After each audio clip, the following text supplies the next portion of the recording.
Eh bien, salut à toutes et à tous, ici Slenderboy, le fils de votre creepypasta préféré, j'espère que vous allez bien.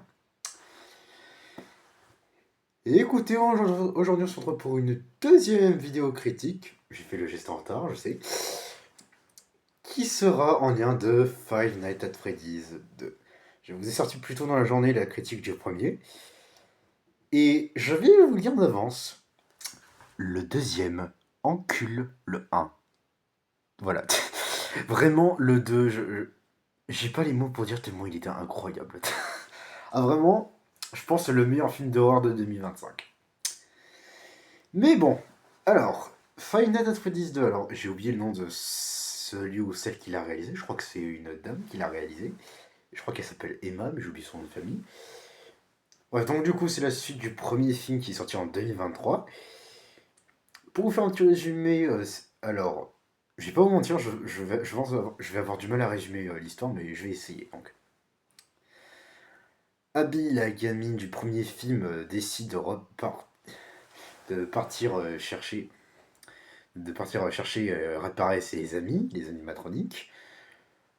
Mais alors qu'elle fouille le premier restaurant à la recherche de ses potes, elle va tomber sur un phase talker, un talkie-walkie version Freddy Fazbear, qu'elle va prendre et elle va se mettre et elle va pouvoir communiquer avec les animatroniques, mais les animatroniques Toy, donc Toy Chica, Toy Freddy, Toy Bonnie et Mangle, voilà. Du coup, on va les confondre avec voilà, les autres. Ah oui, je fais une dernière petite précision. Je vais spoiler dans cette vidéo. Donc désolé si j'ai déjà spoilé un élément. Voilà. Faut vraiment que je pense à préciser en début de vidéo que je dois pas, que je vais spoiler. Voilà. Donc désolé. Bref. Et du coup, en gros, c'est Mike et Vanessa vont devoir s'allier pour justement sauver enfin Abby des griffes des animatroniques Toy et résoudre une enquête concernant un meurtre le premier restaurant dans le premier Freddy Fazbear, parce qu'on découvre qu'il y en a plusieurs, et que celui du premier film, je crois, le deuxième Freddy Fazbear, je sais plus. Et voilà, bon, désolé si je résumais un peu foireux, on va dire, bon, pas comme Crazy Pond, hein, mais c'est assez compliqué pour résumer. Autant le 1, ça va, le 2, plus dur. Bon, franchement, ce film, il est génial. Vraiment, je sais pas pourquoi les gens disent qu'il est éclaté au sol, qu'il est moins bien que le un. Franchement, comme j'ai dit, hein, le 2, il encule le un. Désolé du terme, mais c'est ça, hein, j'ai que ça à dire. Qu'est-ce que je pourrais dire alors? Déjà, le générique, enfin, le générique d'intro, il est incroyable, vraiment. Il est génial. T'as la musique du générique d'intro du un qui est de retour. On te fait un petit débrief comme dans les FNAF avec des journaux et on mélange ça avec le côté gameplay arcade, les graphismes, tout ça. C'est trop bien. La scène d'introduction qui du coup nous présente les origines de Puppet, elle est géniale, voilà, je sais que ça dire. L'ancienne pizzeria du coup, je la trouve mieux faite et plus stylée que la pizzeria du premier film. Il y a plein de refs, il y a vraiment des éléments que tu t'y attends pas vraiment. Genre il y a un personnage, tu t'attendais pas à le voir et pourtant il est là. T'as une apparition d'un animatronique que tu penses pas du tout voir, mais en fait il apparaît, ouais. Bon, je dis que je spoilerai pas, mais vraiment j'ai envie que vous viviez ce truc parce que FNAF 2 c'est tellement une pépite. Et en plus, sachez que pour ceux et ceux qui diraient ouais bon c'est bien beau tout ça, mais bon si le film il est du même niveau de terreur que le premier, bof quoi. Écoutez-moi bien, FNAF 2 fait 1000 fois plus peur que FNAF 1. Ah clairement. Vraiment alors désolé je spoil un élément, mais t'as Puppet qui pose, en gros t'as Puppet pardon, qui peut prendre le contrôle des humains. Et vraiment, quand elle les contrôle, ils ont un design tellement creepy, on dirait que ça vient tout droit de l'exorciste, tellement ils sont creepy les designs.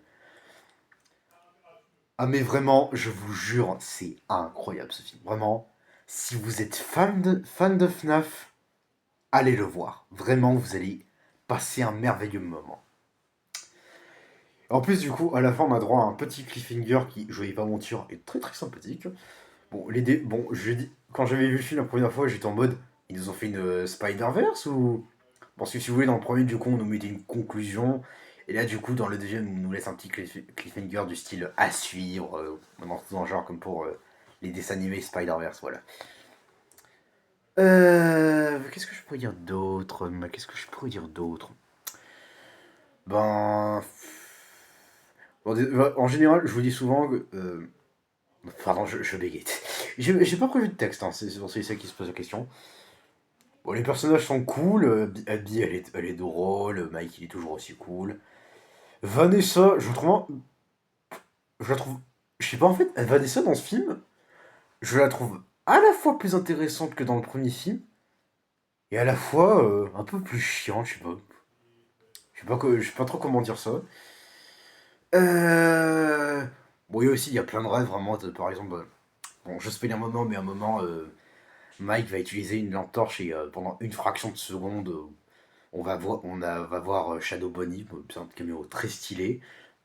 Ah oui, j'ai un élément.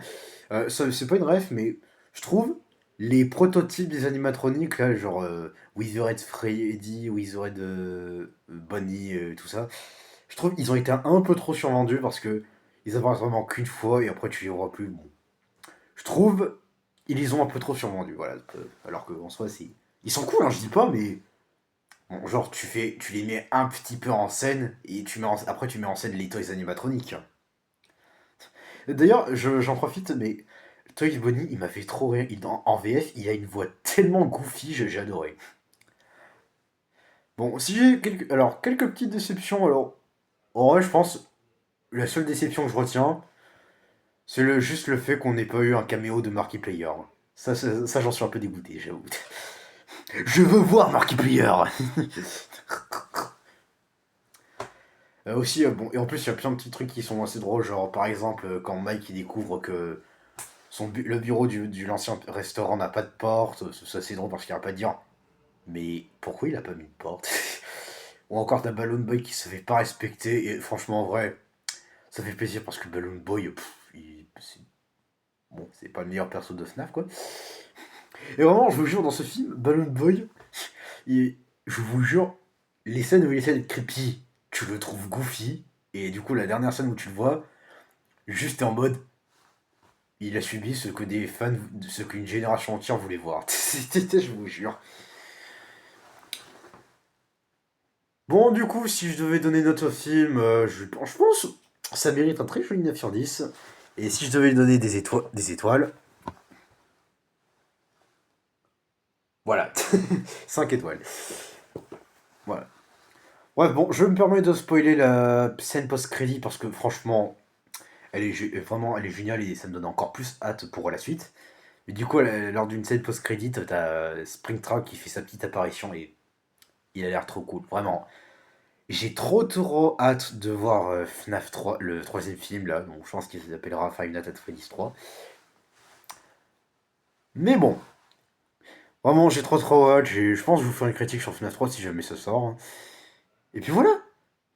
D'ailleurs sachez, je pense, alors je sais pas, alors là c'est le petit instant, c'est la petite pause où je parle de ma chaîne.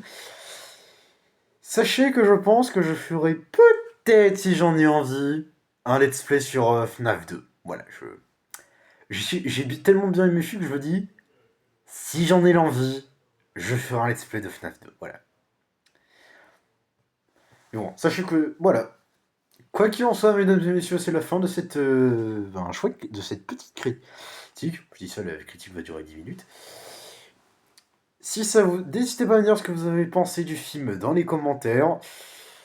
Moi, bon, encore une fois, moi, ça a été un pur kiff. D'ailleurs, j'oubliais, mais... Absolute cinéma. Voilà. Bref, je vous dis à très bientôt pour de nouvelles aventures effrayantes. D'ici là, prenez soin de vous et de vos proches. Et écoutez, moi je vous dis à très bientôt.